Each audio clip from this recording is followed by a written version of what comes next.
बच्चों, मैं राम रतन सहारा education association का अध्यक्ष आप लोगों के लिए मैं बताना चाहूंगा जो हमारी क्विज प्रतियोगिता का कार्यक्रम चल रहा है, प्रदेश स्तरीय क्विज प्रतियोगिता। इसका जो हिंदी सिलेबस है 9, 10, 11, 12 इन सभी का जो सिलेबस रहने वाला है वो सेम ही रहता है। उसमें कुछ पैटर्न चेंज रहता है, कुछ जो सिलेबस है उसके थोड़े क्वेश्चन जो है टिपिकल रहते हैं, बाकी सेम ही रहता है। तो मैं आप लोगों को इसकी आज वीडियो प्रोवाइड कर रहा हूँ। ठीक है, इसमें आपको टॉपिक बाय टॉपिक बताऊंगा कि कहाँ से क्या क्वेश्चन आने वाले हैं, तो आप वीडियो के एंड तक बने रहिए। चलते हैं क्वेश्चन की तरफ। ओके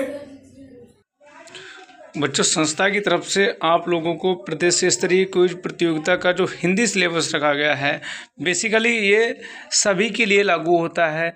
9th से लेके 12th तक के बच्चों के लिए यही सिलेबस आने वाला है।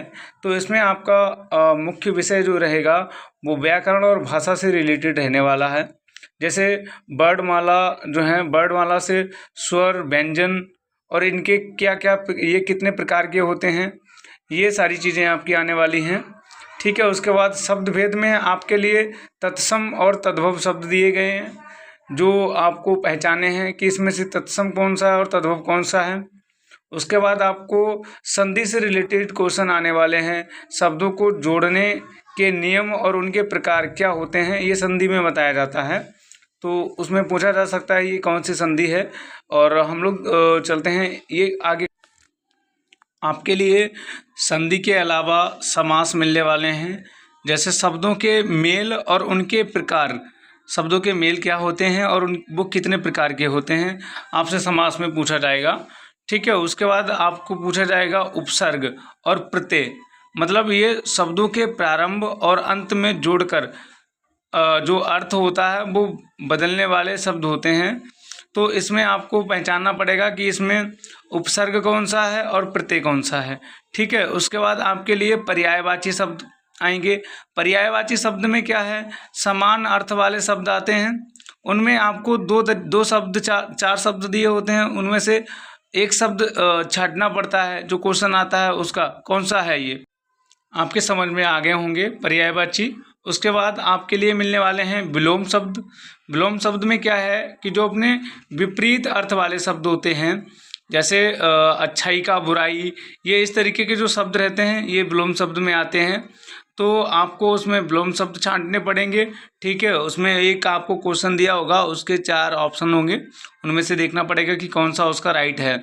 उसके बाद आपके मुहावरे और लोककृतियाँ आने वाली हैं। ठीक है, इसमें आपको पता होना चाहिए प्रचलित वाक्यों के द्वारा ये होगा। ठीक है, उसमें आपको देखना पड़ेगा कि इसका कौन सा राइट ऑप्शन है। ठीक है, उसके बाद हम लोग चलते हैं नेक्स्ट क्वेश्चन की तरफ। मुहावरे और लोककृतियों के बाद आता है आपका वाक्य शुद्धि। वाक्यों में गलतियों को सुधारना वाक्य शुद्धि कहा जाता है। यहाँ पे आपको त्रुटियुक्त वाक्य आएंगे, जिनमें से आपको देखना पड़ेगा कि इनमें से कौन सा सही वाक्य है। ठीक है, और वाक्य भेद आपको करना पड़ेगा। ठीक है, वाक्य भेद भी आते हैं इसमें। वाक्य भेद में अर्थ के आधार पर वाक्यों के प्रकार होते हैं, जिनमें से आपको छांटना पड़ेगा। उसके बाद आपको आते हैं रस, छंद और अलंकार। काव्य में प्रयुक्त साहित्यिक गुण के द्वारा ये चीज़ें पता लगती हैं। ठीक है, उसके बाद आपका आता है पाठबोध या गद्यांश।